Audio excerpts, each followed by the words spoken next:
अच्छा, condition for constructive and destructive interference में हमने परसों पढ़ा था। y is equal to a sine omega T, एक वेव ले ली थी। y2 equals to b sine omega T plus pi, दूसरी वेव ले ली थी।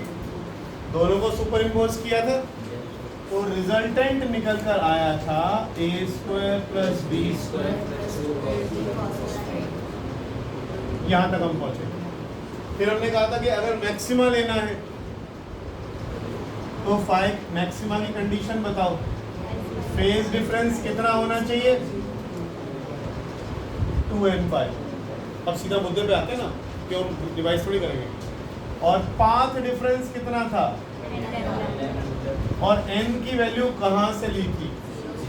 0 से।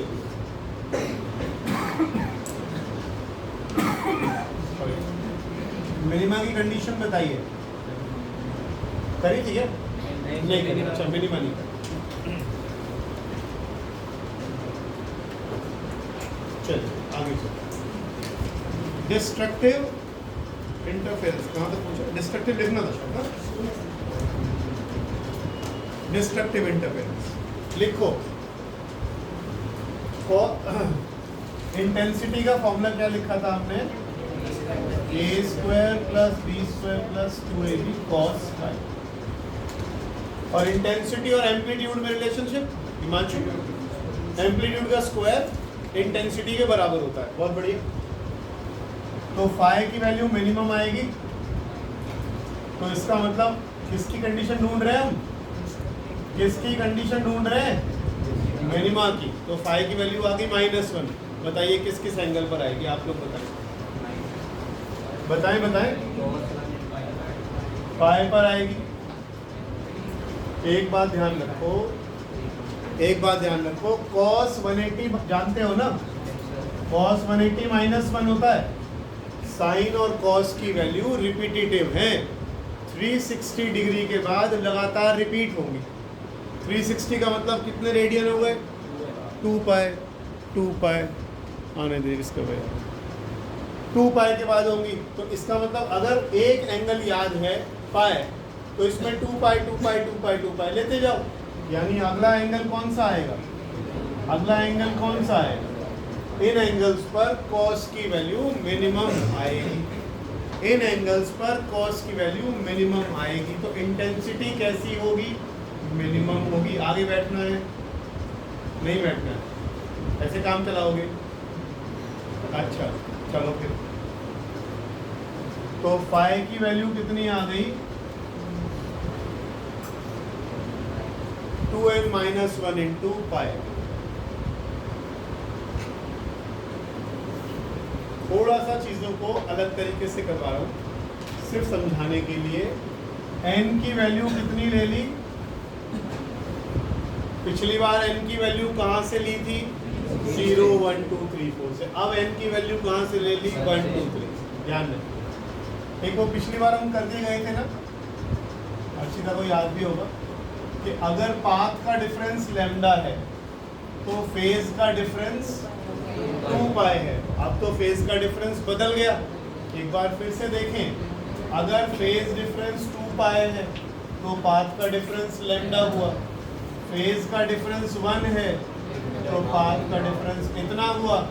और अगर फेज का डिफरेंस इतना है तो 2n-1 है। 2 पाई आ गया, पाई से पाई कट गया, तो पाथ डिफरेंस कितना हो गया? इस चैप्टर के सारे न्यूमेरिकल, सारी थ्योरी इन 2 आर्टिकल्स के ऊपर ही बेस्ड है जो मैं अब करवाए जा रहा हूँ बार बार। इसको पिलाए बिना आगे नहीं जाऊँगा, चाहे मुझे आज सारा चैप्टर पे रिपीट कराना पड़े। ये जरूरी है मेरे लिए, काम चलेगा नहीं तो मेरा इसके बिना। पढ़ाना ये है तो मुझे रट्टा मार के चाहो कर कैसे भी करो। लिखो जल्दी से। हाँ बेटा वहीं आ रहा हूँ, कुछ भी कर सकते हो। देखो बच्चे क्या कह रहे हैं। वो कह रहे हैं सर आपने फाई का वैल्यू 2n+1 इंटू पाई क्यों नहीं ले लिया? n की वैल्यू 0 1 2 3 ले लेते। कुछ गलती नहीं है इसमें, ये भी ठीक। बुक पे बल्कि दे भी यही रखा, मैं नहीं ले रहा। दोनों चीज़ें ठीक हैं। बताऊं कैसे? यहाँ n की वैल्यू यहाँ तो 0 डालोगे तो माइनस पाई आ जाएगा, वो नहीं करना है। यहाँ पर आओ, n की वैल्यू 0 डालोगे तो क्या आएगा पाई, n की वैल्यू 1 डालोगे तो आएगा 3 पाई। हम तो यही चाहिए, पाई 3 पाई 5 पाई, ये भी ले सकते हो, ये भी ले सकते हो। अगर वो लोगे तो यहाँ पर value 2n plus 1 lambda by 2 आएगी, इतना ही फर्क आएगा, बाकी कोई फर्क नहीं। तो परसों क्यों नहीं आया, परसों क्यों नहीं आया? मुझे मैसेज डाल देता तो कम से कम मैं रिकॉर्डिंग कर लेता। हाँ जी, क्या कहते हैं? रिकॉर्डिंग का क्या करूँ? अच्छा, लो जी, पूरा आ गया। अच्छा, बहुत बहुत धन्यवाद बताने के लिए, मुझे ध्यान ही नहीं था।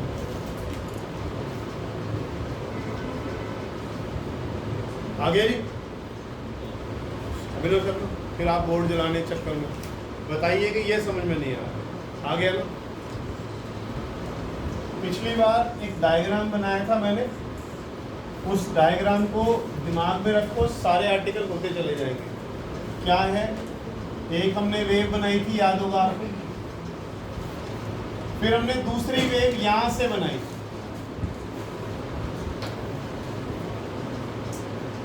याद आया?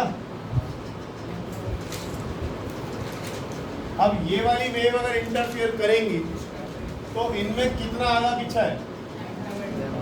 आधी वेव का। तो अगर आधी वेव का पाथ डिफरेंस है तो क्रेस्ट पे ट्रफ आ रही है, क्रेस्ट पे ट्रफ आ रही है, तो क्या होगा? डिस्ट्रक्टिव इंटरफियरेंस आएगा। डिस्ट्रक्टिव आएगा तो क्या बनेगा? तो लैम्डा बाय 2 का मल्टीपल आ गया एक। अगर ये वेव यहां से शुरू हुई तो नहीं, यहां से नहीं, यहां से lambda by 2 lambda by 2 lambda by 2, हाँ ऊपर से लेना ना मुझे, तो ठीक है। अगर ये वेव यहां से शुरू हुई तो जरा फर्स्ट वेव में और सेकंड वेव में, फर्स्ट वेव में और थर्ड वेव में पाथ का डिफरेंस देखो, पाथ का difference lambda by 2 lambda by 2 lambda by 2, कितने लैम्डा बाय 2 हो गए? और इसमें कितना आया? तो जब भी लैम्डा बाय 2 का मल्टीपल आ रहा है और ये दोनों वेव एक दूसरे पर सुपर इम्पोज हो रही हैं, तो काट रही है एक दूसरे की लाइट को, मिनिमा बना रही है इसमें और इसमें। देखो, इसको इसके साथ इंटरफेयर करा के देखो, ऐसे ही 5 लैम्डा बाय 2 आए।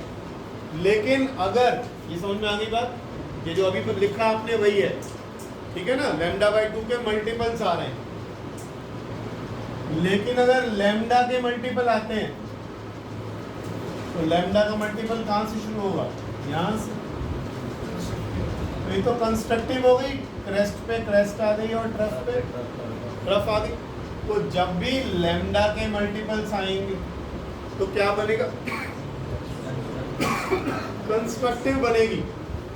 और लैम्डा बाय 2 के बनेंगे तो डिस्ट्रक्टिव आएगी, ठीक है ना? अलग अलग याद रखने के लिए मैंने इसमें 0 और 1 का चक्कर कर दिया था, इसीलिए एक बार लास्ट फिर से। अगर कंस्ट्रक्टिव इंटरफेरेंस है तो फेज डिफरेंस बताइए। फेज डिफरेंस बोलो भाई, है 2n पाई।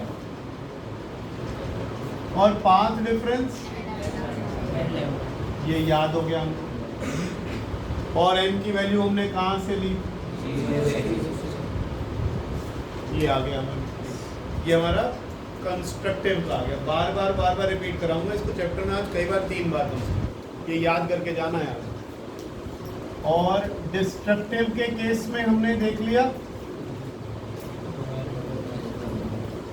फेज डिफरेंस हो गया 2n माइनस 1 इंटू पाई, और पाथ डिफरेंस हो गया 2n माइनस 1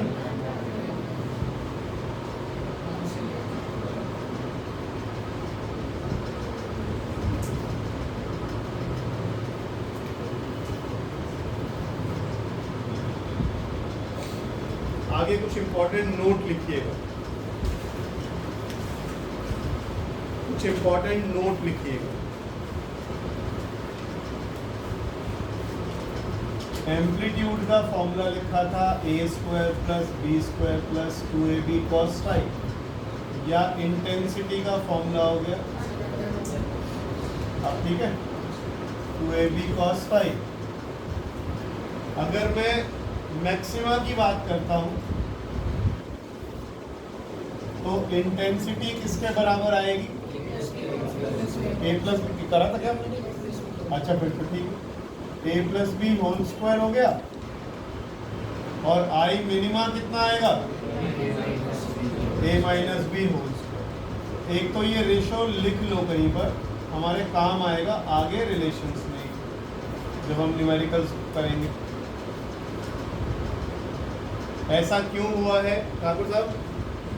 फाई की वैल्यू, कॉस फाई की वैल्यू 0 रखेंगे, कॉस फाई की वैल्यू 0 रखेंगे तो आएगा 1, तो a² plus b² plus 2ab का अंडर रूट करोगे तो a प्लस b बचे, तो a प्लस b का होल स्क्वायर आ गया, है ना।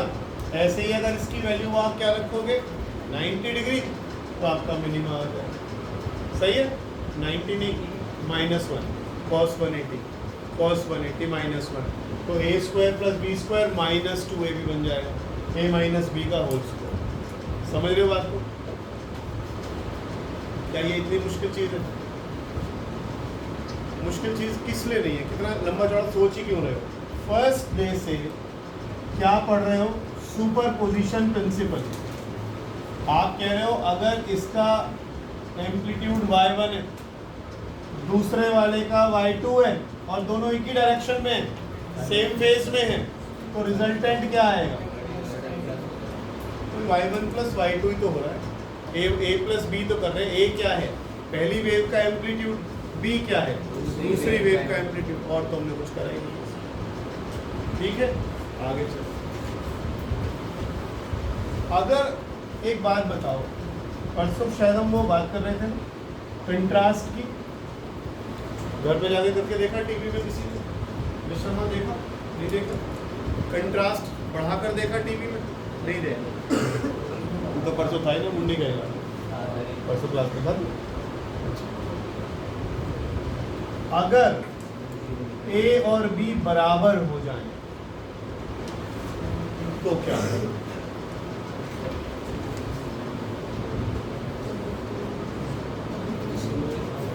अगर a और नहीं, इसमें अगर a और b बराबर हो जाएं, जो कि नॉर्मली होते ही हैं, अगर ऐसा हो गया तो I मैक्सिमम कितना हो जाएगा? a प्लस a का होल स्क्वायर मतलब 4a²। I मिनिमम कितना हो जाएगा? a माइनस a मतलब 0। इसी को कहते हैं बेस्ट कंट्रास्ट। I मिनिमम का मतलब क्या है? कोई रटवा थोड़ी रहा हूँ, ये वो जगह है जहाँ रोशनी बहुत कम पहुँच रही है। किसकी इंटेंसिटी की बात कर रहे हो? लाइट की इंटेंसिटी। तो ये इंटेंसिटी वो है जो कम वाली है। आपने परसों बात करी थी, जब हमने वो डायग्राम देखा था, तो हमने देखा था जब दो वेव्स आपस में इंटरफेयर करती है तो कहीं पर वाइट स्पॉट्स आ रहे, लाइन आ रही है, कहीं पर ब्लैक आ रही है। ऑल्टरनेट लाइट और डार्क फ्रिंज बन रहे थे, एक काला फिर सफ़ेद, फिर काला फिर सफ़ेद, फिर काला फिर सफ़ेद, ऐसे बन रहे थे। तो काला का मतलब इंटेंसिटी लाइट कम पहुंची तभी तो काला, वहाँ पर लाइट ज़्यादा पहुंच गई तो इसका मतलब वहाँ सफ़ेद। एक जगह लाइट आ रही है, एक जगह से गायब है, एक जगह से लाइट आ रही है, एक जगह से गायब है, एक जगह लाइट आ रही है, एक जगह से गायब है। तो जहाँ लाइट गायब हो रही है या कम हो रही है तो लाइट की इंटेंसिटी की बात ही तो कर रहे हो। तो जहाँ लाइट कम हो रही है वहाँ मिनिमा बन रहा है, जहाँ रोशनी पहुँच रही है वहाँ मैक्सिमा पहुँच रहा है। और आप कह रहे हैं कि अगर आपने जो सोर्सेज लिए उनका एम्पलीट्यूड भी आपने बराबर कर दिया तो मैक्सिमा कितना हो जाएगा? 4a²। मिनिमा कितना हो गया? 0। मतलब लाइट ही नहीं पहुँची, लाइट ही नहीं पहुँची। देखो ब्लैक में भी आप देखते हो ना, यहाँ पे इतने सारे बच्चे बैठे, सबके बाल काले नहीं है ना, किसी के कुछ कम काले हैं, किसके हल्के ब्राउनिश से पे हैं, है कि नहीं? मेरे तो सफ़ेद है। खैर, सुनना बात तो क्या कह रहा हूँ मैं, काले में भी वेरिएशंस हैं। काले में भी सारा, एक तो होता है थोड़ी लाइट पहुँच गई, एक हो गया मामूली सी लाइट पहुँच गई तो कम वो हुआ, है ना। एक हो गया बिल्कुल ही लाइट नहीं पहुँची, बिल्कुल ही धूप अंधेरा हो गया। तो यानी इस गुप अंधेरे को हम क्या कह रहे हैं? मिनिमा नहीं, जीरो। जीरो, लाइट पहुंची ही नहीं। अब आप जब कंट्रास्ट बढ़ाते हो, मान लो ब्लैक एंड व्हाइट टीवी में कंट्रास्ट बढ़ाया आपने, तो कंट्रास्ट बढ़ाने का मतलब क्या होगा कि जो ब्राइट चीज़ होगी वो और ब्राइट होती चली जाएगी, और जो डार्क है वो और भी ज़्यादा काली होती चली जाएगी। वहाँ से लाइट और खिंच कर ब्राइट हिस्से में चली जाएगी। इसे कहते हैं बढ़िया कंट्रास्ट। कभी मैंने कहा था कंट्रास्ट बना कर देखना, बढ़ा कर देखना। मैंने इसीलिए वो माधुरी दीक्षित की साड़ी का भी जिक्र किया, दांत तो निकाल देते हो, जाके देखते नहीं हो कि वहाँ पर अगर कोई कलरफुल सी चीज़ या कोई गार्डन की कोई तस्वीर है, उसका कंट्रास्ट बढ़ा कर देखो क्या होता है। जो लाल रंग के फूलों में वो और भयंकर लाल होते चले जाएंगे, जो हरे रंग के, अरे अपनी इतनी सारे तुम लोग सलमान खान नहीं, वो नहीं मारते, फिल्टर है अभी शाहरुख खान, देखो तो ज़रूरत नहीं पड़ती है, हमें तो पड़ती है। वो फिल्टर लगाते हैं, उसमें कंट्रास्ट नहीं बढ़ाते हो, उसमें कितने ऑप्शंस आते हैं, कंट्रास्ट आता है, ब्राइटनेस आता है। मेरे जैसा आदमी हो तो उसको ब्राइटनेस ना बढ़ाऊँ तो फोटो नहीं दिखती मेरी, तो ब्राइटनेस भी बढ़ाना होता है, कई बार कंट्रास्ट बढ़ाना होता है। कितने से फिल्टर होते हैं, सीखा तो करो। फिल्टर का मतलब क्या है, कंट्रास्ट का मतलब क्या है? कंट्रास्ट का मतलब dark becomes more dark and bright becomes more dark. काला और काला हो जाएगा, लाल और लाल हो जाएगा, नीला और नीला हो जाएगा, डिपेंड्स कि आप कलर कौन सा यूज़ कर रहे हो। हमने उस दिन बात करी थी, इसमें हमने कोहेरेंट सोर्स यूज़ किया था, और coherent source monochromatic light use करता है। तो ज़रूरी नहीं है कि मैं सफ़ेद लाइट ही डालूंगा इसके ऊपर, तो सफ़ेद लाल तो यही दिखाई देंगे आपको। आप नीली लाइट से कर लो, आप किसी और लाइट से कर लो, समझ लो। तो अगर आप ब्लू लाइट से यूज़ करोगे तो आपको ब्लू और डार्क, ब्लू और डार्क, ब्लू और डार्क दिखाई देगा। और ब्लू और कंट्रास्ट बढ़ाओगे तो blue will become more blue, और नीला होता चला जाएगा, और नीला होता चला जाएगा। ये वो क्या, समझ रहे हो बात को? समझ रहे हो बात को? चलो आगे। हाँ, थोड़ा तेज क्या आते बेटा?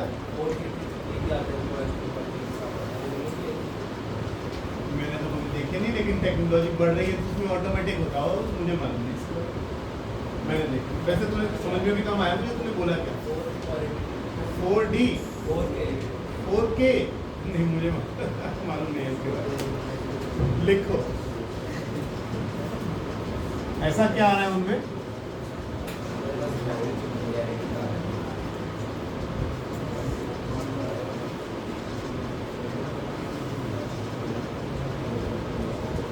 मेरे तो यार दहेज में वो ब्लैक एंड व्हाइट टीवी आया था, शक्ल वाला, वही यूज़ कर रहा हूँ। मुझे पता नहीं है 4K 2K भी आ गए। अब नारायण की वही कभी जब कपड़ा बना लेंगे 10K वाला। अच्छा वही बात नहीं, हम दहेज का विरोध करते हैं। चलिए आगे। कंट्रास्ट का मतलब समझ आ गया, ब्राइट और ब्राइट, डार्क और डार्क।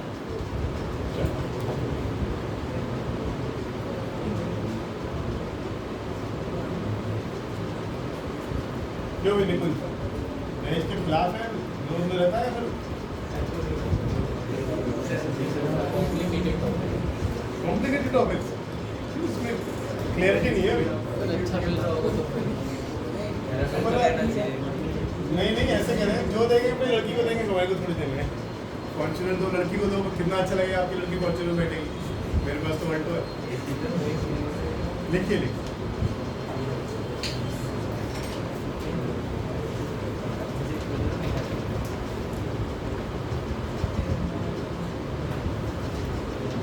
लिखिए तो अपनी मम्मी से कहीं इसलिए रहा, तो बोले मम्मी पढ़ी इसलिए रहा हूँ।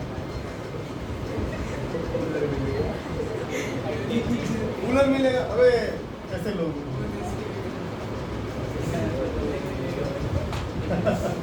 मजा ले रहे। चलो निकम्मो, अपने आप को इतना बढ़ाओ कि तुम्हें दहेज, वैसे तो जैसे आ रहा था तुम्हें दहेज कोई देगा ही नहीं। शाहरुख खान सोच ले, देख फॉर्च्यूनर चाहिए, ऑल्टो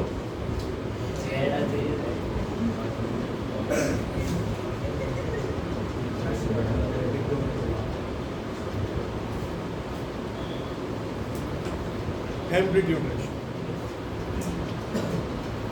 ये ध्यान रखिएगा, कई बार न्यूमेरिकल्स में डायरेक्ट नाम से ही आ जाता है। ये एम्पलीट्यूड रेशियो क्या होता है? नाम तो दिख ही रहा है, A/B है, तो हमने क्या किया, इसमें ऊपर और नीचे दोनों तरफ B से डिवाइड कर दिया, तो ये A आ गया, A/B आ गया एम्पलीट्यूड रेशियो तुम्हारे पास। ठीक है, समझ आ गए? वेरी गुड, आगे देखो।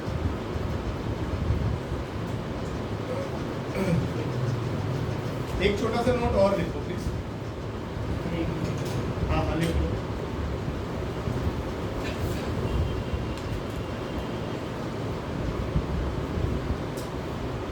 I maximum one I minimum आपने भी लिखा। क्या बोला था अभी अपने, इंटेंसिटी किसके प्रोपोर्शनल होती है, किसके स्क्वायर के, एम्पलीट्यूड के स्क्वायर, एम्पलीट्यूड के स्क्वायर के। तो क्या मैं इसको ऐसा लिख सकता हूँ, √I1 √I2 अपॉन √I1।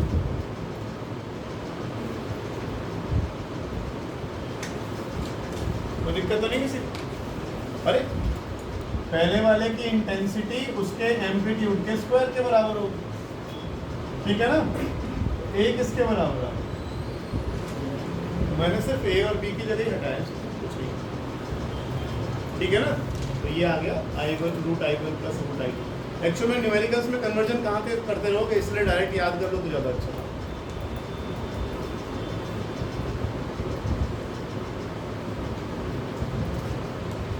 तीसरा लिख लो, intensity is directly proportional to width of slit, width of slit। उधर दिखाई दे रहा है बेटा दूर से इतना, width of slit, intensity is proportional to width of slit। क्या कुछ बताने के लायक है इसमें, जितना बड़ा होल या स्लिट लोगे उतनी ज्यादा रोशनी निकलेगी उसमें से। तो इंटेंसिटी का जो रेशो है वो विड्थ के रेशो के बराबर हो जाएगा, और इंटेंसिटी आपको मालूम ही है A² B², जैसे आपको,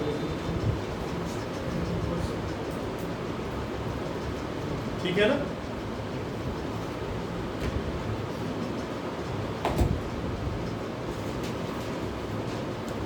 आप हेडिंग डालिएगा, बोलो आगे, नहीं बोलूं,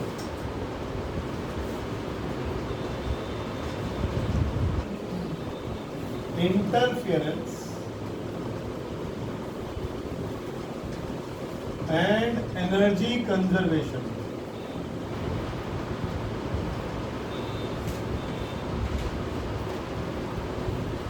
Interference and energy conservation।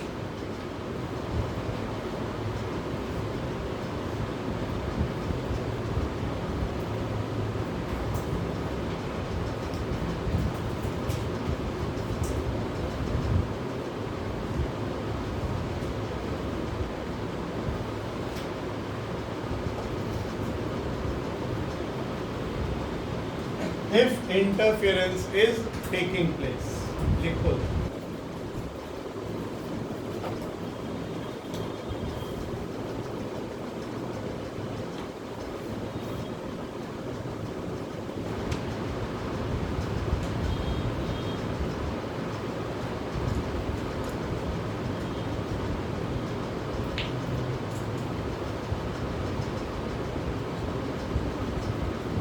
तो एवरेज इंटेंसिटी इसके बराबर है,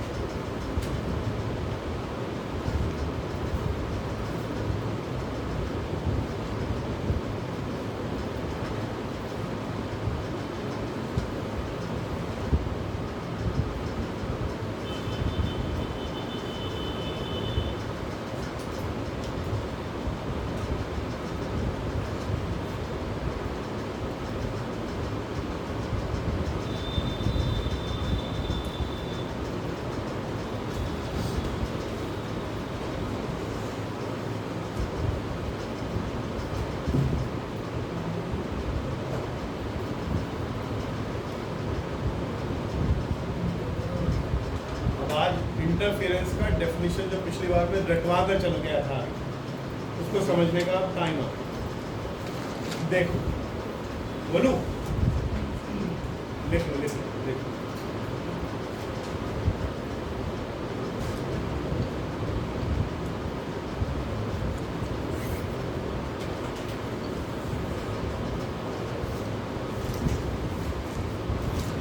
रह गया अभी, हो गया बेटा।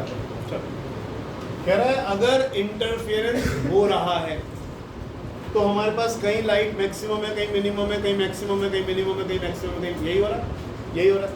हमने कहा एवरेज निकाल लेते हैं। तो मैक्सिमम का फॉर्मूला हम कर चुके हैं, मिनिमम का फॉर्मूला हम कर चुके हैं, दोनों को ऐड करके 2 से डिवाइड करके, तो ये एवरेज इंटेंसिटी आ गई। अगर इंटरफेरेंस हो रहा है तो एवरेज इंटेंसिटी ये आएगी। अगर मैंने नॉर्मली ऐसे एक बल्ब ये ले लिया, एक बल्ब ये ले लिया, तो दोनों बल्ब की इंटेंसिटी बढ़ जाएगी। तो आपने एक 60 वाट का एक बल्ब जलाया, दूसरा बल्ब भी जला दिया आपने 60 वाट का, इंटरफेरेंस नहीं हो रहा, एक बल्ब ये जला दिया, एक बल्ब ये जला दिया, तो रोशनी डबल हो गई कि नहीं हो गई? तो इंटरफेरेंस क्या होगा? पहले वाले की रोशनी प्लस दूसरे वाले की रोशनी, तो दोनों की इंटेंसिटी बढ़ गई। इंटेंसिटी किसके बराबर होगी? ए स्क्वायर के। इंटेंसिटी किसके बराबर होगी? ये। इंटरफेरेंस नहीं हो रहा तब भी total intensity A square plus B square. Interference हो रहा है तब भी A square plus B square. फिर आपको यहाँ तो फुल रोशनी दिखाई दे रही है, लेकिन यहाँ क्या दिखाई दे रहा है? Black, dark, dark white, dark white, dark white, dark white. फिर ये काले हिस्सों की लाइट कहाँ चली गई?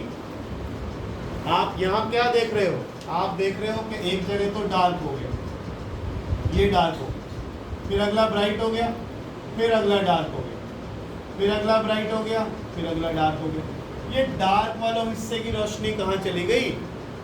जबकि आपको ये पता लग रहा है कि एवरेज तो कितना आ रहा है? सेम ही आ रहा है। इसका मतलब रोशनी या इंटेंसिटी कहीं गायब तो हुई नहीं है, कम तो हुई नहीं है। इंटेंसिटी इंटरफेरेंस हो तब भी उतनी, ना हो तब भी उतनी। इंटेंसिटी में फर्क पड़ा? कोई फर्क नहीं पड़ा। फिर ये काले हिस्से की लाइट कहाँ चली गई है? तो ये कहता है कि काले हिस्से की लाइट शिफ्ट हो गई है इनमें। ये डार्क वाले हिस्से की लाइट भाई कहीं चली जाती, अगर ये इंटेंसिटी कम हो जाती तो यहाँ फॉर्मूले में कुछ दिखता आपको कि भैया इंटरफेरेंस हो रहा है तो ये कुछ आ रहा है, इंटरफेरेंस नहीं हो रहा तो ए स्क्वायर प्लस बी स्क्वायर आ रहा है। तो आप कहते हैं जी इंटेंसिटी इंटरफेरेंस हुआ तो आधी हो गई, आधी हो गई, तो आप कहते हैं काले वाले हिस्से की लाइट कहीं चली गई होगी। ऐसे तो होता, लेकिन ऐसा तो हुआ नहीं। आपने कहा इंटरफेरेंस हो रहा है तब भी उतनी रोशनी है, इंटरफेरेंस नहीं हो रहा है तब भी उतनी रोशनी है। इसका मतलब ये फिर काले बैंड क्यों दिख रहे हैं? उन्होंने कहा कुछ नहीं हो रहा, केवल लाइट का रीडिस्ट्रीब्यूशन हो रहा है। लाइट कुछ हिस्सों से निकल कर अपने पड़ोस वाले हिस्सों में शिफ्ट हो गई है, शिफ्ट हो गई है। ये 2-4 लाइन लिखवाता हूँ, फिर इंटरफेरेंस की डेफिनेशन पे पहुँचे। लिखो,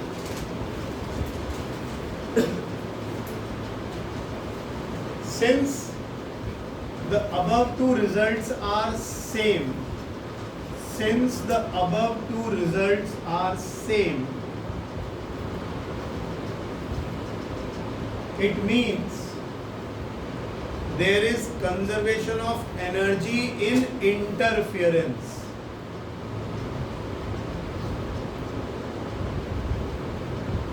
There is conservation of energy in interference.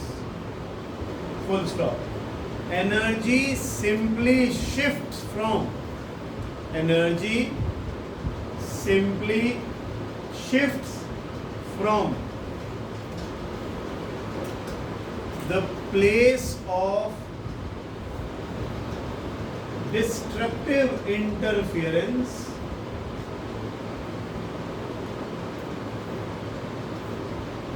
to the place of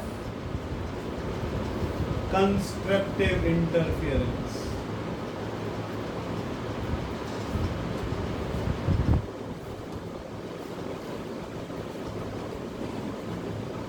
अब इंटरफेरेंस की डेफिनेशन पर चलो।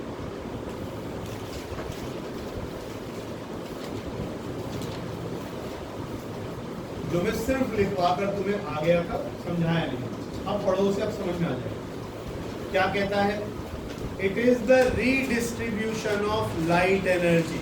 रीडिस्ट्रीब्यूट हो गई light in a medium due to light waves coming from the two coherent sources. तो लाइट रीडिस्ट्रीब्यूट हुई है, कुछ डार्क हिस्सों की लाइट शिफ्ट होकर दाएं बाएं चली गई। इसी को इंटरफेरेंस कहते हैं। Interference is the redistribution of light energy when two light waves interfere in a medium। यही होता है। आज हमने उसको देखा, आगे चलते हैं। अभी बहुत कुछ है इसमें जो हम करेंगे।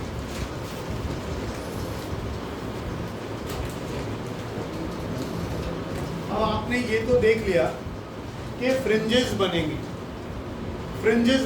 बैंड्स बनेंगे। अब सवाल ये आता है कितने मोटे बैंड्स बनेंगे। ये बैंड्स मोटे मोटे बनेंगे या बिल्कुल ही वो पतले पतले लाइन से खिंचेंगी, या क्या होगा? अगर ऐसा है तो किस पर डिपेंड करेगा? इस तरह की चीज़ें हम सीखेंगे।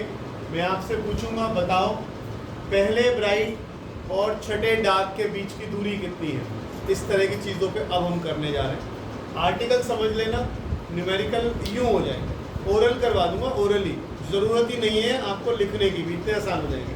आर्टिकल समझ लेना कि बस डेरिवेशन क्या है, ठीक है? लिखो expression for fringe width, expression for fringe width. कहीं पर भी लगे कि मैं जल्दी तेज चल रहा हूं तो मुझे रोक लेना भाई।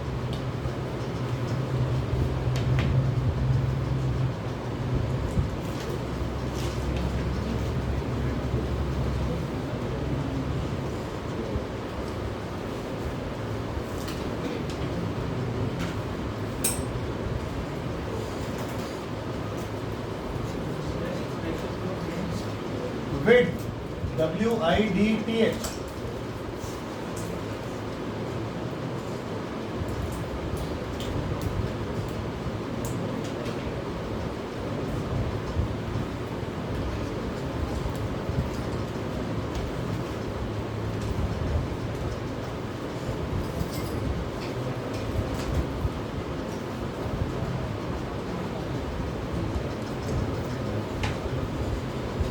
माहिर का टेस्ट दे दिया, कैसा हो गया? कैसा हो गया? भेज दिया है मैंने,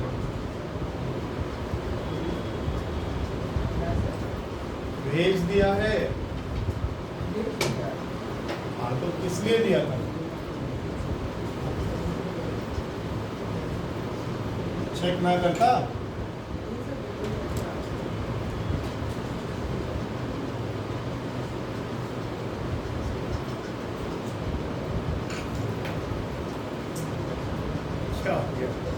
क्या बैठे बैठे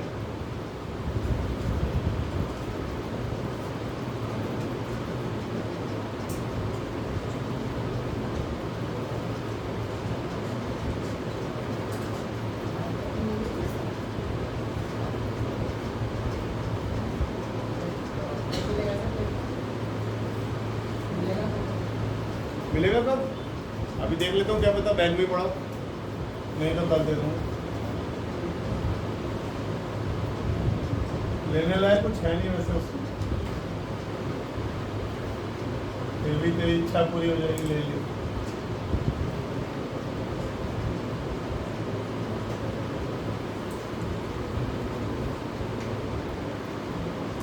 करें भाई शुरू?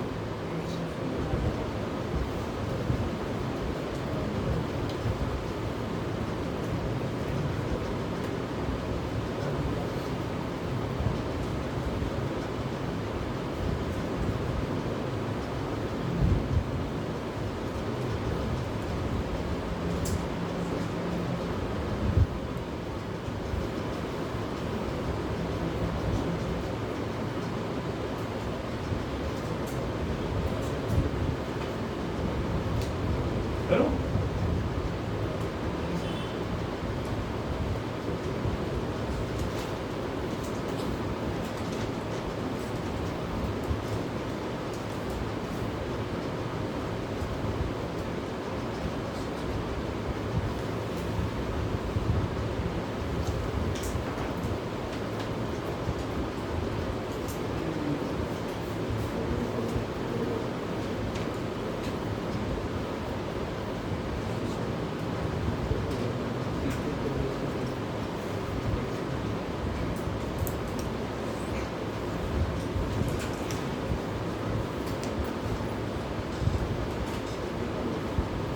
करो, शुरू करते हैं। देखो ये दो स्लिट्स बनी हुई है, यहाँ पर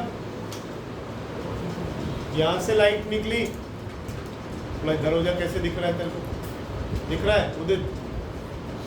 ये दो स्लिट्स बनी हुई है, यहाँ से लाइट निकलेगी, और अब लाइट तो स्ट्रेट लाइन वाला तो काम नहीं कर रहे हैं, लाइट कैसे निकल रही है, वेव्स की फॉर्म में। यहाँ से वेव्स निकल रही हैं, यहाँ से वेव्स निकल रही हैं। जब लाइट यहाँ से निकलेंगी दोनों जगह से हमारे, और ये बिल्कुल इसके इन दोनों के बीच की दूरी कितनी है, डी। कल भी हमने बात करी थी, डी बहुत छोटा है, फ्यू mm में होता है। अगर ये बिल्कुल बीच में पहुंचेगी इनके यहाँ पर, तो लाइट के यहाँ से लाइट ए से ओ पहुंची और लाइट बी से ओ पहुंची, पाथ का डिफरेंस है, पाथ का डिफरेंस है। ऐसा है कि कोई पहले पहुंच गया कोई बाद में पहुंचा। जब आपने बोला ए बी का परपेंडिकुलर बाइसेक्टर है ये, तो ये तो बराबर दूरी पर होगा, तो ए ओ डिस्टेंस और बी ओ डिस्टेंस कैसा है, बराबर है। अगर डिस्टेंस बराबर है तो पाथ का डिफरेंस कहाँ हुआ, यहाँ से भी लाइट पहुंची यहाँ और यहाँ से भी लाइट पहुंची यहाँ, तो पाथ का डिफरेंस तो है ही नहीं। जब पाथ का डिफरेंस नहीं है तो क्रेस्ट पे क्रेस्ट और ट्रफ पे ट्रफ ही आएगा। पाथ का डिफरेंस नहीं है तो इसका मतलब सेम फेज में अराइव करेगी। अगर सेम फेज में लाइट यहाँ अराइव करती है तो कंस्ट्रक्टिवली मिलेगी, कंस्ट्रक्टिवली मिलेगी तो ओ पर क्या बनेगा, ब्राइट फ्रिंज। ओ पर क्या बनेगा, ब्राइट फ्रिंज बनेगी, यानी वो जो पट्टी सी बनी है वो सफेद रंग की बनेगी। ये बात समझ में आ रही है, ये बात समझ में आ रही है। अब हमें ये नहीं पता कि P पर क्या बनेगा, हम यही कंडीशन ढूंढ रहे हैं। अगर P पर ब्राइट बनेगी तो P कितना दूर होना चाहिए, अगर P पर डार्क बनेगी तो P कितना दूर होना चाहिए। ये आर्टिकल इस चीज के बारे में समझ में आ रही है बात। A से लाइट और B से लाइट O पर पहुंची है तो पाथ का डिफरेंस नहीं है। आगे पीछे है कुछ कि तू आगे पहुंच गई मैं देर से पहुंचूंगी, नहीं ना। यहाँ तो दिखाई दे रहा है, यहाँ तो दिखाई दे रहा है B का रास्ता P तक दूर लंबा है और A का रास्ता P तक छोटा है। तो अगर मैं कहूँ पाथ का डिफरेंस है तो बोला हाँ है।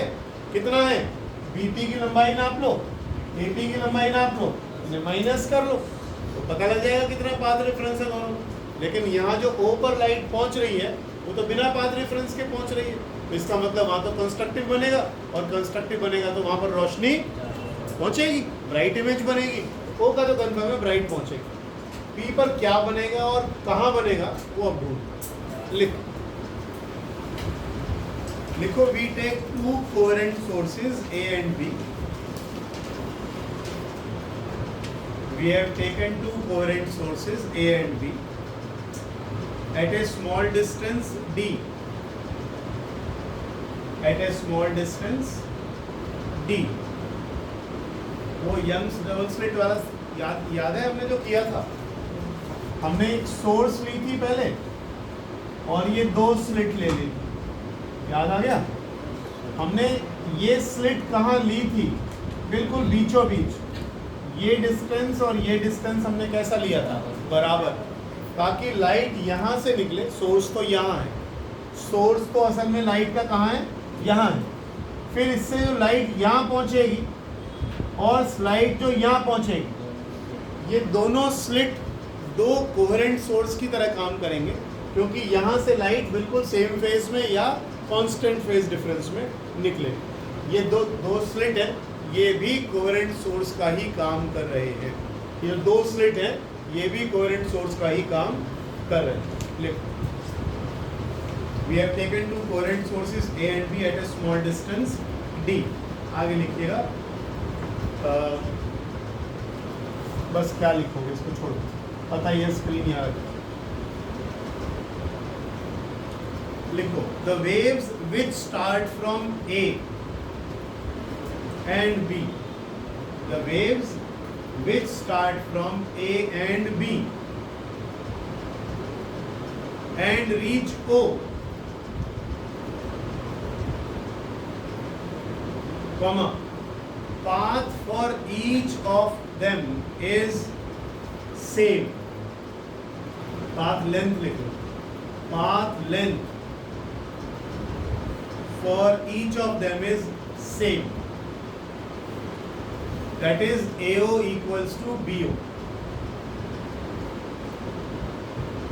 Therefore, waves reach at O without any path difference. कैसे आगे समझे, without any path difference, that is they arrive in same phase,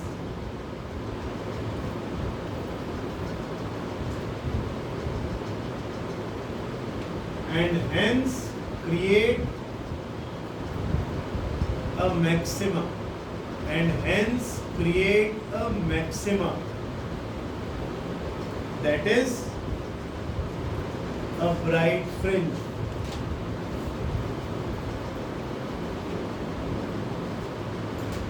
ठीक है, the fringe at O is called, capital letters में लिख लेना, ही नाम तुम्हारे काम लगातार ही आएगा, central bright fringe, central bright fringe, the fringe at O is called central bright fringe.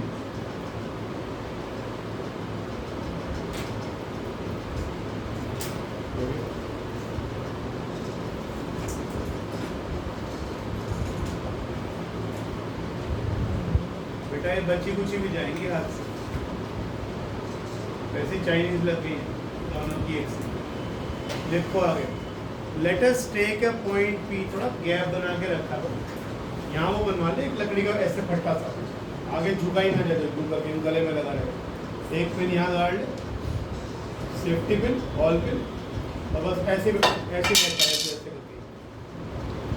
जंगली में ना आंखों को सारी उम्र चलाना है, पागलों की तरह तुम लोग मिलते हो, मुझसे कितना खराब है तुम्हारा, तुम तो बोली मत. लिखो आगे, let us take a point P, घर में चुन्नी बांधता हूँ गले में, और पीछे दरवाजे के हैंडल में बांधता हूँ, तब बिठाता हूँ, पूछे ये आंखों में जो तीन तीन के चश्मे जड़ रहे हैं, तो जड़ रहे हैं, ऐसे करने पड़ेगा, अंधे हो, बेशर्म आते कितना ही पीट लिया, ड्राइंग्स में डाल दिया, हमने कहा क्यों ना मुस्कुराएगा, तो अच्छा बच्चा, तू गलत जगह आ गया actually. Let us take a point P on the screen, let us take a point P on the screen at a distance x from O. अब इस बात का ध्यान रखना, न्यूमेरिकल स्तर में ये जो बार बार x ले रहा हूँ ना, ये कहाँ से ले रहा हूँ, सेंट्रल ब्राइट फ्रिंज से दूरी ले रहा हूँ, इसको भूलना नहीं, सारे डिस्टेंस यहीं से नापेंगे, तो सेंट्रल ब्राइट फ्रिंज से इसकी दूरी, इसकी बात करें, वो x है. लिखो, the waves which start from A, the waves which start from A and B and reach P have a path difference equal to, मनन क्या लिखना चाहिए, have a path difference equal to,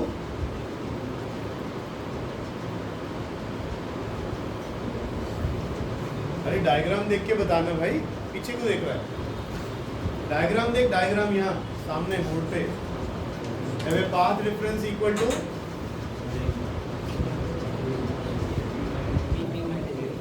BP minus AP, BP minus A, path difference कि कौन सा ज्यादा लंबा रास्ता तय करके गया, तो BP minus AP. आगे लिखो, let us find the path difference. अब हम निकालते हैं एक बार,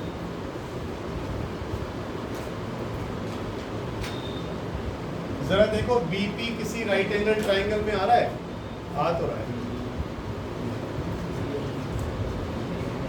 x प्लस d/2 का स्क्वायर प्लस d स्क्वायर का, चेक करना यही आ रहा है, ये बन गया राइट एंगल ट्राइंगल, देखो बड़ा वाला बन गया, यहाँ तक कितना है x, ये कितना है d/2, ये पूरा कितना हो गया x प्लस d/2, और ये कितना है d, पाइथागोरस लगा. हाँ शाहरुख खान आगे, अगला वाला भी बताई दो, AP भी. अब इतना लेना है तो x में से d/2 माइनस कर लो, ठीक कर रहा हूँ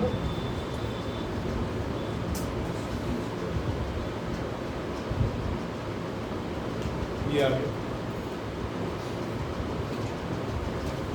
शुद्धि दिखाई दे रहा है बेटा दूर से? ठीक है,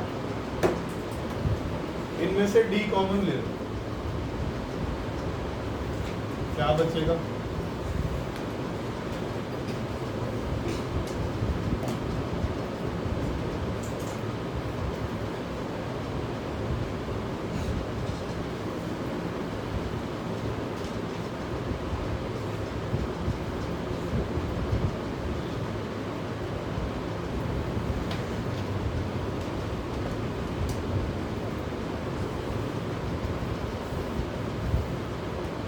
डी हमने कॉमन ले लिया।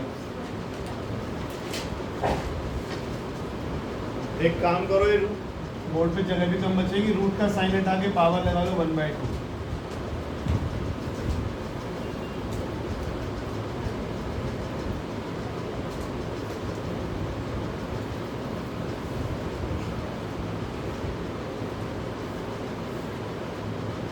ठीक है, तो ये क्या यूज करते थे तुम लोग मैथ्स में? तो बड़े बच्चे हो लोग क्या बताइए दोस्तों? Binomial theorem. जो हमारी x की वैल्यू बहुत छोटी होती है तो हम n को उठा के यहाँ ले आते हैं। अभी हम क्या बात कर रहे थे? स्लिट्स के बीच में दूरी कितनी होती है? फ्यू mm में होती है। और ये जो कैपिटल D है ये तो स्क्रीन और स्लिट्स के बीच की दूरी है। इसके मुकाबले में तो ये छोटा है, इसके मुकाबले में तो ये काफ़ी छोटा है। अगर ये छोटा है तो हम यहाँ बाइनोमियल लगा सकते हैं। बाइनोमियल लगाएंगे तो क्या लिखा जाएगा? ये 1 पहले लिख देता हूँ, 1 प्लस ये हाफ पहले करके दो। हाँ, इसे कह रहे हो ना? ठीक ठीक, धन्यवाद।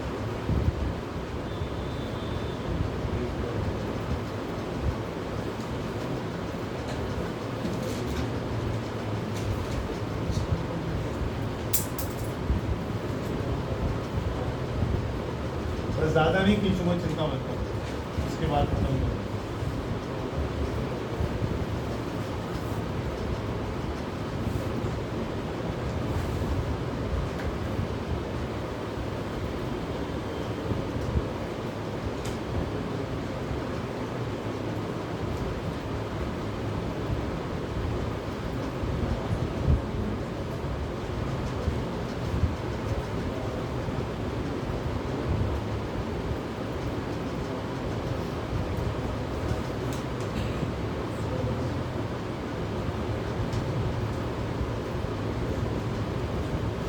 On solving this, BP minus AP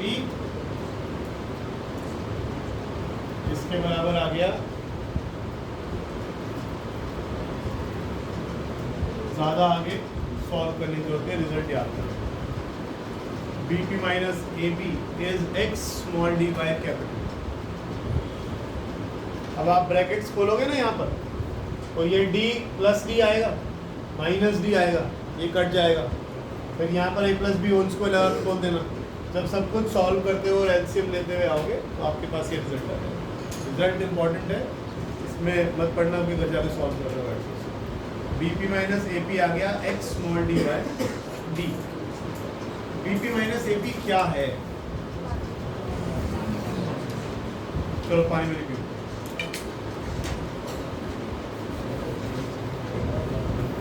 P low पानी, पी लो।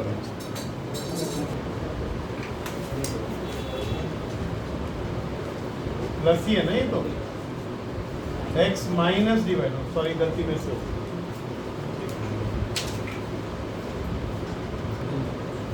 देर की गलती नहीं है। अच्छा चलिए आगे लिखिए।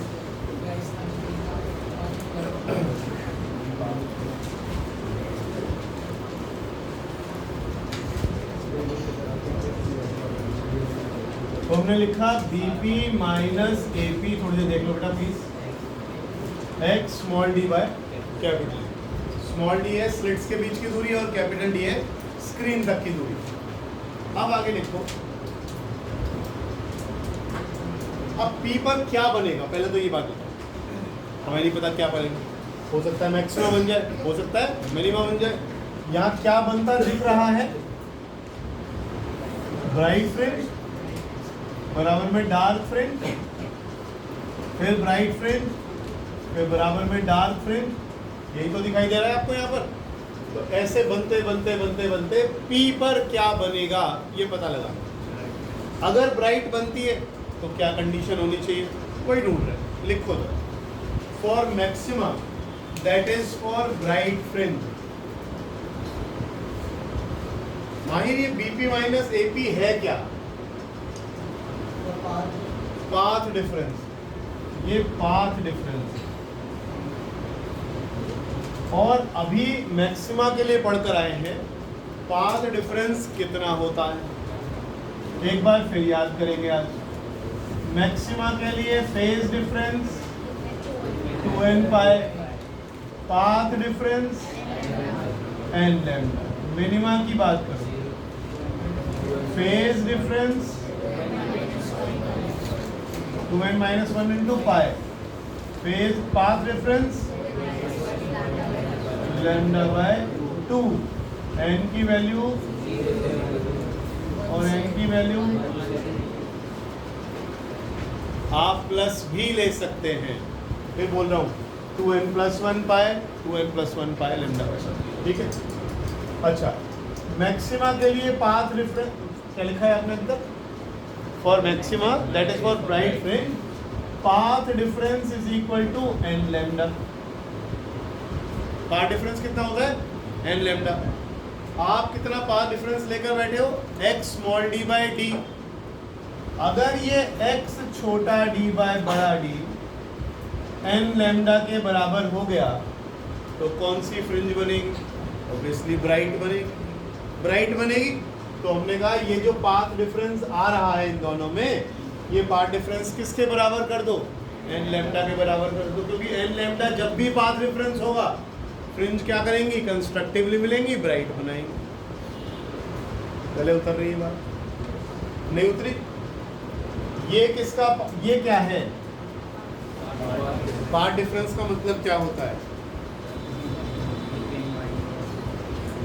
पाथ डिफरेंस का मतलब सीधा सीधा रास्ते की लंबाई का फर्क आता है। यहाँ से लाइट देर से पहुँचेगी, लंबा रास्ता, यहाँ जल्दी पहुँचेगी। तो जो लाइट की वेव्स पहुँच रही हैं वो उनमें क्या होगा? जो इंटरफेरेंस है वो वेव क्रेस्ट पर क्रेस्ट आएगी या ट्रफ पर आएगी हमें नहीं मालूम। तो हम यहाँ पर ये देखना चाहते हैं कि ये जो पाथ डिफरेंस है, यहाँ पर P पॉइंट है, यह ब्राइट बनती है कि डार्क बनती है। ठीक है, तो हम पहले कोशिश कर रहे हैं देखने की अगर ब्राइट बनती है तो क्या कंडीशन होनी चाहिए। तो इसका मतलब ये जो पाथ का डिफरेंस होना चाहिए ये आपका मैक्सिमा से मैच करना चाहिए। अगर मैक्सिमा से मैच करेगा तो क्या बनेगी? ब्राइट बनेगी। तो हम यही कोशिश कर रहे हैं ब्राइट बनती है कि नहीं बनती। तो देखें जरा, लिखो जरा, x निकाल लो इस।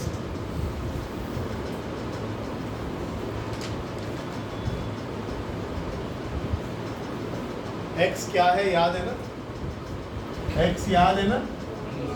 यहाँ से डिस्टेंस है x, ये आ गया x। अब लिखो इसमें n की वैल्यू डालो 1 2 3 4 करके। For n equals to 0, maxima में तो 0 लिया था ना आपने। For n equals to 0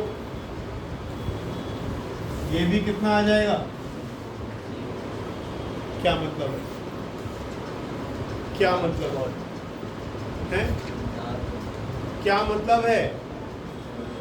x माने डिस्टेंस है O से P के बीच में, कितना आया?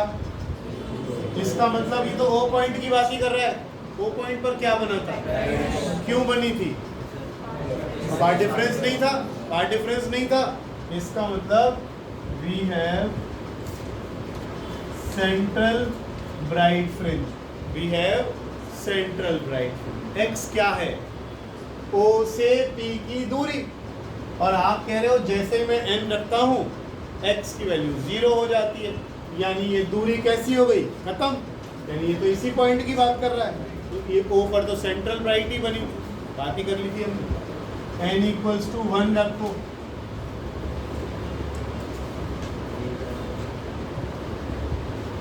We have first bright fringe, लिखो लिखे।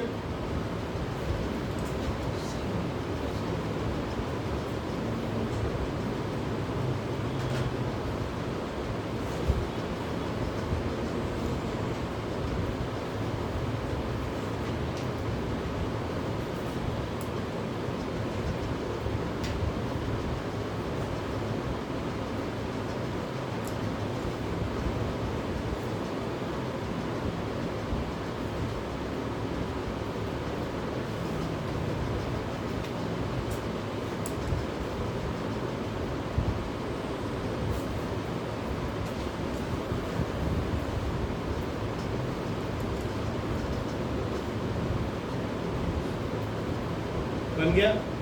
अब एक बार फिर दिमाग में पिक्चर बनाने की कोशिश करेंगे दोबारा से। ये मेरी स्क्रीन आ गई, ये एक स्लिट आ गई, ये दूसरी स्लिट आ गई। देख लो भाई, देख लो यार, इसके ठीक सामने यहाँ पे आ गई, यहाँ से लाइट पहुंची और यहाँ से लाइट पहुंची बिना पाथ डिफरेंस के। तो यहाँ पर मैं एक बॉक्स बना देता हूँ। ये बॉक्स कैसा बनेगा? वाइट बनेगा, ब्राइट बनेगा। बन गया। उसके बाद ये काला हो जाएगा और काले की इंटेंसिटी याद करो, कॉन्ट्रास्ट बात करी थी, काले भी सारा बिल्कुल काला नहीं होता। कोई ब्राइट होता है, सॉरी कोई कम ब्लैक होता है, कहीं लाइट थोड़ी पहुंच गई तो वहाँ थोड़ा अंधेरा है ना, कहीं बिल्कुल ही आपने कंट्रास्ट बढ़ा दिया तो क्या हुआ, A = B कर दिया, लाइट पहुंची नहीं, लाइट पहुंची नहीं। सुनते जाना आप।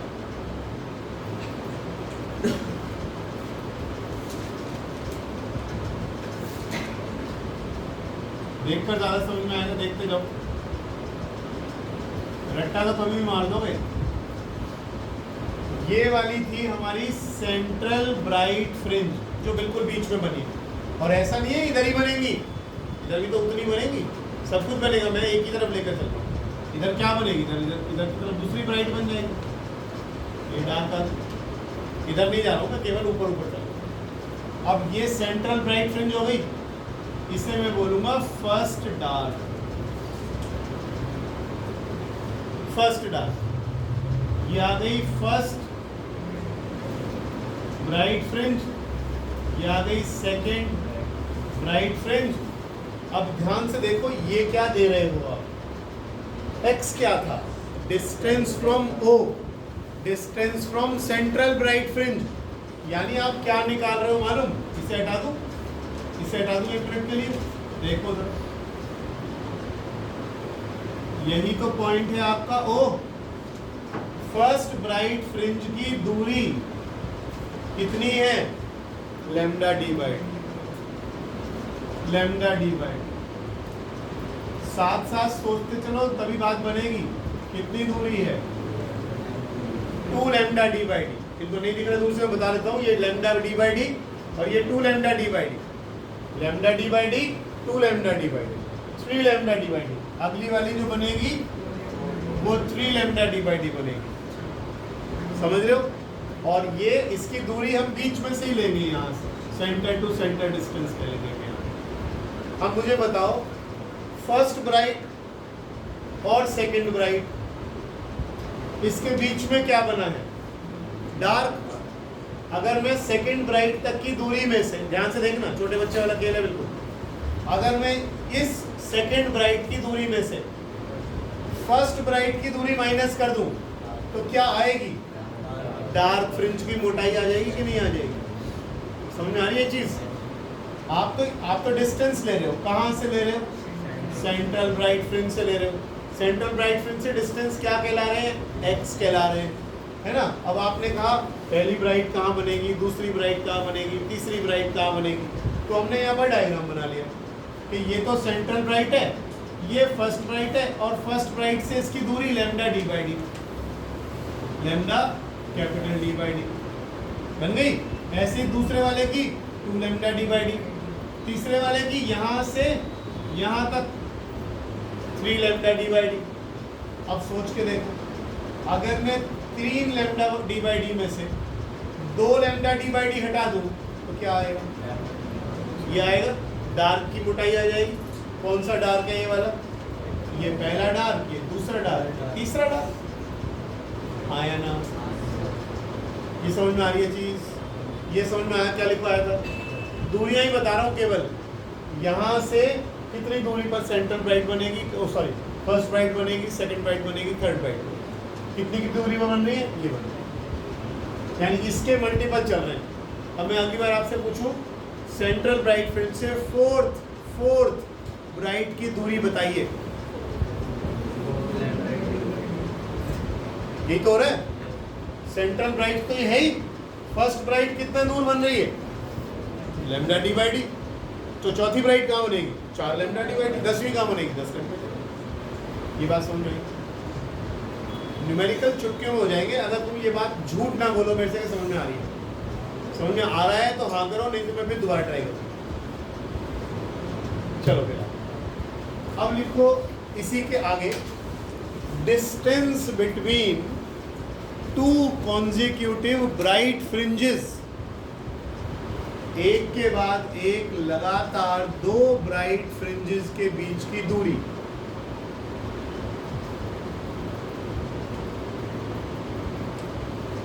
याशिका क्या निकलवाने की कोशिश हो रही है बेटा?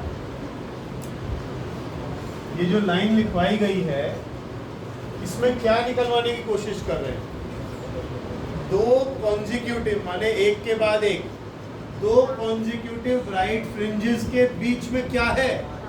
डार्क। यानी अगर मैं इन दूरी को माइनस कर लूं तो डार्क की मोटाई निकल जाती है। लिखो that is the width of dark fringe, width of dark fringe,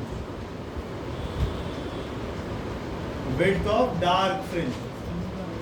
क्या चीज? मैथमेटिकली कुछ भी आ जाए, मैथमेटिकली कुछ भी आ जाए तो विड्थ ऑफ डार्क फ्रिंज कितना है? हमें ये भी तो पता लगे फ्रिंज विड्थ। मैंने आपसे शुरुआत में ही बोला था फ्रिंज विड्थ ऐसे भी मोटी मोटी हो सकती है, मेरी उंगलियां, हो सकता है लाइन ही आ रही हो ऐसे ऐसे करके, तो कितनी मोटी आ रही है वो तो बताओगे कि भाई कितनी मोटी मोटी लाइंस बना रहे हो आप यहाँ, है ना? तो विड्थ ऑफ क्या बोला हमने? Dark fringe. किसी में से भी किसी को माइनस कर दो, है ना? इसको हम बीटा बोलते हैं, तो ये आप लिख लो चाहे तो लैम्डा डी बाई डी में से, या 3 लैम्डा डी बाई डी में से 2 लैम्डा डी बाई डी में से आएगा तो वही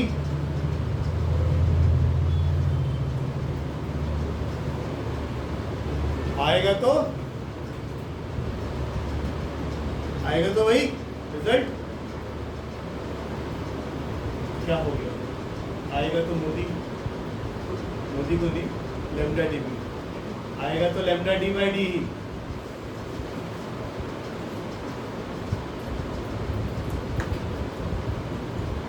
क्या समझ में आ रहा है?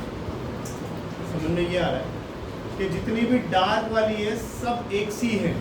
ऐसा नहीं है कोई डार्क वाली कोई पतली बन गई कोई मोटी बन गई। देखो आप, फर्स्ट ब्राइट और सेकंड ब्राइट के बीच की दूरी आपने माइनस करी, ये रही फर्स्ट ब्राइट और सेकंड ब्राइट के बीच की दूरी माइनस करी तो ये पहली डार्क निकल आई, पहली डार्क निकल आई। अब इन दोनों के बीच की दूरी माइनस करी तो ये सेकंड डार्क निकल आई, थर्ड डार्क निकल आई। हर बार कितनी आ रही है? Beta lambda D by D, यानी बीटा डार्क हमारी हो गई lambda D by.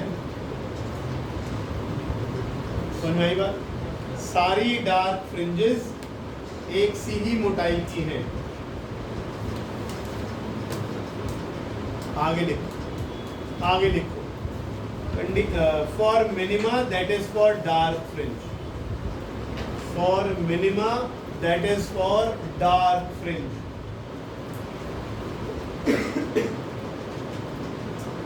For minima that is for dark fringe. क्या लिखूं यहाँ पर? एन लैम्डा हटाकर, बहुत बढ़िया, 2n माइनस 1 लैम्डा बाई 2। फिर x निकाल लो तो 2n minus 1 by 2 lambda D by D होगा। फिर क्या निकालोगे?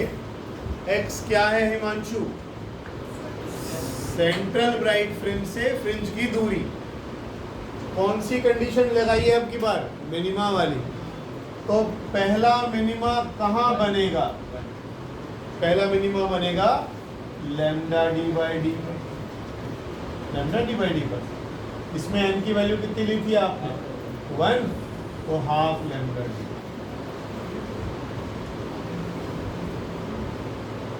देखो जरा, देखो जल्दी नहीं है? अबे यहाँ n की वैल्यू डाल दे, 2 minus 1 1 1 by 2 lambda D by D. फिर x2 निकाल, ये कौन सी वाली है? First dark. अगला कितना आएगा? 2 डाल दे, 3 by 2 lambda D by D. Second dark हो गई और x3 आ गई 5/2 लैम्डा डिवाइड। दो डार्क के बीच में क्या है? Bright fringe. अगर हमें बीटा निकालना हो ब्राइट का तो क्या करो? x2 में से x1 माइनस कर दो या x3 में से x2 माइनस कर दो। जब आप माइनस करोगे आएगा तो वही दोबारा लैम्डा डिवाइड। यानी मोटाई फ्रिंजेस की चाहे डार्क हो चाहे ब्राइट हो सब बराबर आ रही है।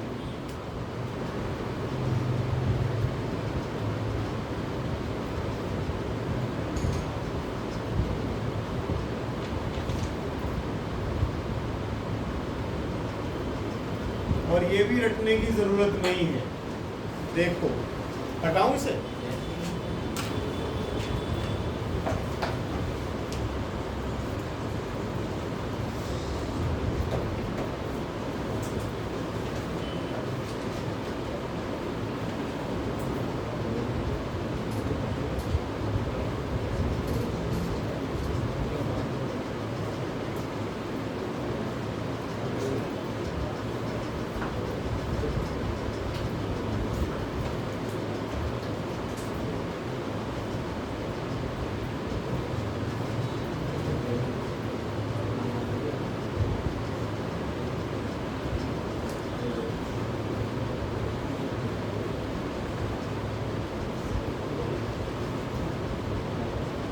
देखो जरा एक बार, फ्रिंज की मोटाई कितनी बता रहे हो?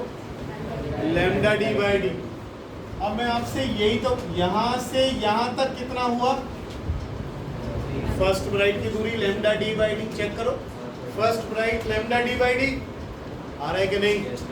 अब ये तो इसके आधे में नहीं आ गई, तो यहां तक की दूरी लैम्डा डी बाई डी का कितना होना चाहिए? आधा। तो क्या ये रिजल्ट आधा ही नहीं आया है? कौन सा रटने की चीज आ गई? एक रिजल्ट याद करना है, लैम्डा बड़ा डी बाई छोटा डी, उसके अलावा कुछ है ही नहीं। आप यही डिस्टेंसेस नाप रहे हो बीच में से, यही तो हो रहा है। तो सेंट्रल ब्राइट फ्रिंज से यहां तक की दूरी थी लैम्डा डी बाई डी। ये कौन सी वाली ब्राइट है? ये फर्स्ट ब्राइट है, ये फर्स्ट ब्राइट है। तो फर्स्ट ब्राइट की दूरी यहां से कितनी थी? लैम्डा बड़ा डी बाई छोटा डी। तो आधे में कितनी हो जाएगी? आधी। ये रही आधी। अगला डार्क देख लो, ये आ रहा है फर्स्ट सेकंड डार्क आपके पास। फर्स्ट डार्क के बाद निकालने की जरूरत नहीं है। देखो जरा, यहां से ये दूरी निकालनी है। यहां से यहां तक कितना था? एक लैम्डा डी बाई डी, और ये आधा और आया। एक में आधा ऐड करो, एक में आधा ऐड करो, 1.5 यानी 3/2। ये क्या लिखा है आप? 3/2 लैम्डा। अब एक बात बताओ, सेकंड डार्क और फोर्थ ब्राइट की दूरी बताओ।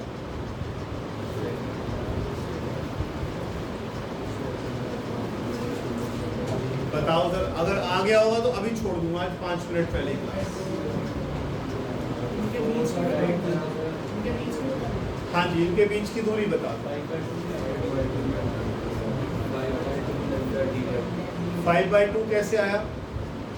5/2 तो फोर्थ ब्राइट है, फोर्थ ब्राइट हो सकता है। अच्छा मैं देख लेता हूँ। फोर्थ ब्राइट का मतलब 4 लैम्डा डी बाई डी, और सेकंड डार्क का मतलब 1.5 या 3/2 लैम्डा डी बाई डी। इन्हें माइनस कर लो दोनों। 4 में से 1.5 माइनस करोगे 2.5, बिल्कुल ठीक कह रहे हो, 2.5 लैम्डा डी बाई डी है। अब एक बात और याद रख लो, एक बात और याद रख लो, जितनी भी डार्क वाली है ना, फोर्थ डार्क होगी तो उसकी दूरी में आधा कम कर लिया करो। छोड़ रहा हूँ, जान न लिया कर। हाँ पता है मुझे, ये और क्या बोलेगा ये। फोर्थ डार्क का मतलब आधा कम कर लो, उसमें से कितना कम कर लो? आधा। तो फोर्थ डार्क कितनी दूर होगी? 3.5 लैम्डा डी बाई डी। ये याद कर लो, ये तो यही आ रहे ना। सेकंड डार्क 2 से आधा कम है ना, थर्ड डार्क 3 से आधा कम, यही तो हो रहा है। दूरी तो लिखनी है, याद करनी है हमें। अगर वो कहता है 7th ब्राइट तो 7 लैम्डा डी बाई डी, लेकिन अगर वो कहता है 8th डार्क आधा कम कर लो 7.5 लैम्डा डी। ये 8th डार्क और ये 7th ब्राइट, ये क्या निकाल रहे हैं? दूरियां निकल रही है। कहाँ से निकल रही है? सेंट्रल ब्राइट फ्रिंज से निकल रही है। सेंट्रल ब्राइट फ्रिंज से, सेंट्रल ब्राइट फ्रिंज से शांत तेरे पड़ोसी, हाँ निखिल, हाँ थर्ड डार्क, थर्ड देखो गड़बड़ कर रहा है ना फिर से बेटा। 3 से आधा कम कर, 2.5 हो गया ना, 2.5 lambda D by D. Fourth dark 3.5 क्या lambda D by, fourth bright नहीं ब्राइट में वही रहेगा, डार्क में आधा कम कर लिया। ब्राइट में वही रहेगा, डार्क में आधा कम कर लिया। चलो आज छोड़ जाओ, बस उधार रहे।